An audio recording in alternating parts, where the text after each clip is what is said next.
بسم اللہ الرحمن الرحیم۔ السلام علیکم اسٹوڈنٹس، امید کرتا ہوں کہ آپ سب لوگ خیریت سے ہوں گے اور خوش ہوں گے۔ تو بچوں، کلاس 9 اسلامیات کا جو ماڈل پیپر ہم نے آپ سے شیئر کیا تھا، اس میں موجود جو MCQs تھے ان کا سلوشن ہم نے پہلے ہی اپلوڈ کر دیا ہے۔ تو اب اس میں موجود بچوں یہ جو 24 شارٹ سوالات ہیں، انتہائی امپورٹنٹ یہ سوالات ہیں۔ تو اس ویڈیو میں ان 24 سوالات کے جوابات آپ سے شیئر کیے جائیں گے، تو دھیان سے سنیے گا، اور یہاں ساتھ ساتھ آپ کو ان کے جوابات یہاں پر دکھائی بھی دیں گے۔ پہلا سوال ہے بچوں کہ قرآن مجید کی عالمگیریت سے کیا مراد ہے؟ تو قرآن مجید کی عالمگیریت سے مراد یہ ہے کہ یہ کتاب کسی خاص طبقے، قوم یا زمانے کے لیے نہیں، بلکہ پوری انسانیت کے لیے قیامت تک کے لیے ہدایت کا ذریعہ ہے۔ اس کا پیغام جغرافیائی حدودوں سے بالا تر ہے اور یہ ہر دور کے مسائل کا حل پیش کرتی ہے۔ عالمگیریت سے مراد کہ تمام دنیا کے لیے ہے۔ اور کے سامنے والا سوال ہے بچوں کہ تمام آسمانی کتب کی 3 مشترکہ تعلیمات لکھیں۔ تو پہلی بات ہے کہ توحید کا پرچار اور صرف اللہ تعالیٰ کی عبادت۔ دوسری بات ہے کہ آخرت پر ایمان اور اعمال کی جواب دہی۔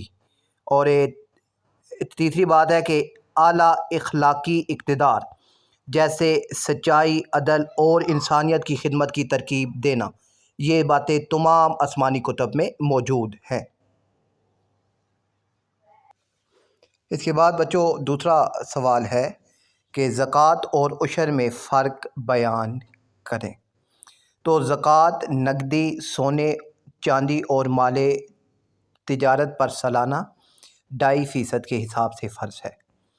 اب سونا 7.5 تولے ہونا چاہیے اور چاندی 52.5 تولے ہونی چاہیے، جبکہ عشر زمین کی پیداوار پر فرض ہے۔ اگر زمین قدرتی طور پر سیراب ہو، یعنی بارش کے پانی سے سیراب ہو، تو عشر 10% ہوگا، اور اگر مصنوعی وسائل سے ہو تو 5% عشر ہوگا، یعنی آپ نے خود اگر پانی دیا ہے تو 5% عشر ادا کرنا فرض ہے۔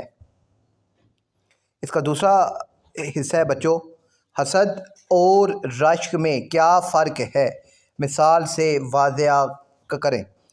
تو حسد یہ ہے کہ دوسروں کی نعمت چھن جانے کی تمنا کی جائے، جیسے کہ کسی کی ترقی دیکھ کر جلنا کہ یہ کیوں ملی، اور رشک یہ ہے کہ دوسروں جیسی نعمت کی تمنا کی جائے مگر اس کے زوال کی خواہش نہ ہو، جیسے کسی کے علم کو دیکھ کر خواہش کرنا کہ کاش میں بھی ایسا عالم بن جاؤں۔ تیسرا سوال ہے بچوں کہ فتح مکہ کے 3 اسباب لکھیں۔ تو فتح مکہ، اب قریش مکہ کی جانب سے صلح حدیبیہ کی شرائط کو توڑنا، ٹھیک ہے۔ صلح حدیبیہ میں جو شرائط ہوئی تھیں، 6 ہجری میں صلح حدیبیہ ہوا تھا، اس میں جنگ بندی کی شرائط جو طے ہوئی تھیں، قریش نے ان کو توڑ دیا تھا۔ اب قریش کے حلیف قبیلے کا مسلمانوں کے حلیف قبیلے بنو خزاعہ پر حملہ، یہ دوسری وجہ تھی۔ اور تیسری کہ قریش کا حملہ آوروں کی پشت پناہی کرنا، کہ حملے کے بعد قریش نے اپنے جو حلیف کا قبیلہ تھا، اپنا دوست کا قبیلہ تھا، اس کا ساتھ دیا، جس سے امن کا معاہدہ ختم ہو گیا تھا۔ خطبہ حجۃ الوداع کی کوئی سی 3 تعلیمات لکھے۔ اب نبی پاک نے جو 10 ہجری میں خطبہ حجۃ الوداع دیا تھا، اس میں بہت ساری تعلیمات ہیں، ان میں سے 3 تو تمام انسان برابر ہیں، کسی عربی کو عجمی پر کوئی فضیلت نہیں، انسانی جان، مال اور عزت کا احترام فرض ہے، عورتوں کے حقوق کی حفاظت اور ان سے حسن سلوک کی تاکید کی گئی تھی۔ اور اس کے بعد نیکسٹ کوشچن نمبر 4 ہے بچوں کہ پردہ پوشی کے بارے میں ایک آیت اور ایک حدیث مبارکہ کا ترجمہ لکھیں۔ تو آیت ہے کہ اور تم ایک دوسرے کے عیبوں کی جستجو نہ کرو، سورۃ الحجرات میں اللہ تعالیٰ نے فرمایا ہے۔ اور حدیث ہے کہ جس نے دنیا میں اپنے مسلمان بھائی کی پردہ پوشی کی، اللہ قیامت کے دن اس کی پردہ پوشی فرمائے گا۔ اس کی دوسری سائیڈ ہے بچوں، حضرت عمرو بن امیہ رضی تعالیٰ عنہ کی سفارت کاری کا کوئی ایک واقعہ تحریر کرے۔ سفارت کاری یعنی دوسرے ملک کے ساتھ اچھے تعلقات قائم کرنا، ٹھیک ہے۔ سفارت کاری کے دوسرے جو ملک ہے یا گروہ ہے یا قبیلہ ہے، اس کے ساتھ ایسا طریقہ اپنانا کہ جو لین دین ہے وہ اچھا ہو سکے، اسے سفارت کاری کہتے ہیں۔ حضور صلی اللہ علیہ وآلہ وسلم نے حضرت عمرو بن امیہ رضی تعالیٰ عنہ کو شاہ حبشہ یعنی نجاشی کی طرف خط دے کر بھیجا۔ انہوں نے نہایت دانشمندی سے اسلام کی دعوت پیش کی، جس کے نتیجے میں نجاشی نے اسلام قبول کر لیا اور جعفر تیار سمیت دیگر مہاجرین کا بھرپور استقبال کیا۔ اور اس کے بعد بچوں نیکسٹ ہے کہ قرآن و حدیث کی روشنی میں قسم کے کوئی سے 3 احکام تحریر کریں۔ قسم صرف اللہ تعالیٰ کے نام کی کھائی جائے۔ جھوٹی قسم کھانا گناہ کبیرہ ہے اور اس سے بچنا لازمی ہے۔ اگر جائز قسم کھا کر توڑ دی جائے تو اس کا کفارہ مسکینوں کو کھانا کھلانا یا روزے رکھنا ادا کرنا واجب ہے۔ قرآن و سنت کی روشنی میں گواہی کے 3 احکام تحریر کریں۔ تو سچی گواہی دینا فرض ہے، اسے چھپانا گناہ ہے۔ گواہی میں عدل و انصاف کو ملحوظ رکھا جائے، خواہ وہ اپنے خلاف ہی کیوں نہ ہو۔ جھوٹی گواہی دینے والا ملعون ہے اور یہ شرک کے بعد بڑا گناہ ہے۔ اور اس کے بعد بچوں نیکسٹ سوال ہے کہ جہاد بن نفس سے کیا مراد ہے؟ جہاد بن نفس سے مراد اپنے نفس کی ناجائز خواہشات، برائیوں اور شیطانی وسوسوں کے خلاف جد و جہد کرنا ہے۔ اسے جہاد اکبر کہا گیا ہے، کیونکہ اپنی انا اور خواہش کو اللہ کے احکامات کے تابع کرنا سب سے بڑی کامیابی ہے۔ قرآن مجید کے مطابق پڑوسیوں کی 3 اقسام تحریر کریں۔ تو قریبی پڑوسی جو رشتہ دار بھی ہو، اجنبی پڑوسی جس سے کوئی خونی رشتہ نہ ہو مگر وہ قریب رہتا ہو، وقتی یا پہلو کا ساتھی مثلاً سفر کا ساتھی یا ساتھ کام کرنے والا یا ساتھ پڑھنے والا۔ اور اس کے بعد نیکسٹ ہے جی بچوں ہمارے پاس کہ حضرت امام زین العابدین کی کوئی سی 3 صفات لکھیں۔ تو کثرت سجود کی وجہ سے آپ سجاد کہلاتے ہیں، یعنی بہت زیادہ سجدہ کرنے والے۔ آپ نہایت صابر اور حلیم طبع بزرگ تھے۔ آپ سخاوت میں بے مثال تھے اور رات کی تاریکی میں غریبوں کی امداد کرتے تھے۔ حضرت عبداللہ بن عمرو بن العاص کی خدمت حدیث کے نمایاں پہلو واضح کریں۔ آپ نے حضور صلی اللہ علیہ وآلہ وسلم کی احادیث کو تحریر کرنے کی خصوصی اجازت لی اور صحیفہ صادقہ مرتب کیا، جو علم حدیث کا اولین تحریری مجموعہ مانا جاتا ہے۔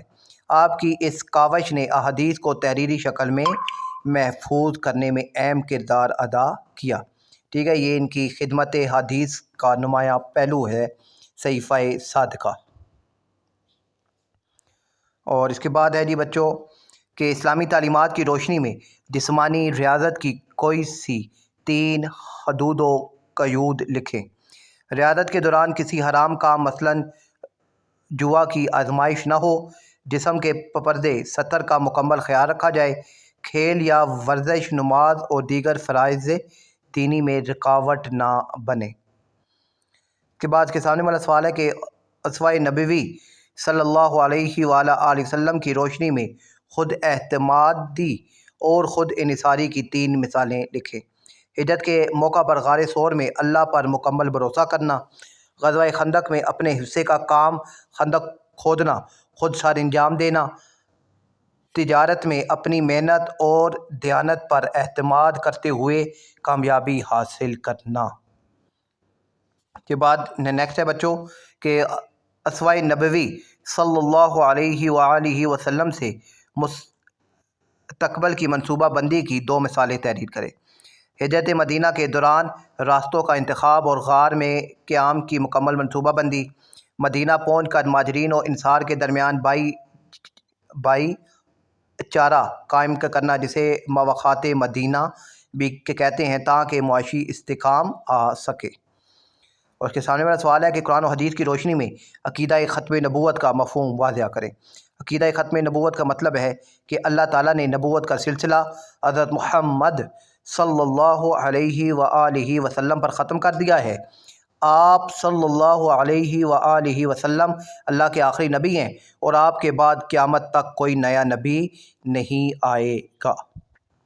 اور اس کے بعد نیکسٹ سوال ہے بچوں کے تربیت نبوی صلی اللہ علیہ وآلہ وسلم کے نتیجے میں حضرت انس بن مالک کے امتیازی پہلو بیان کریں۔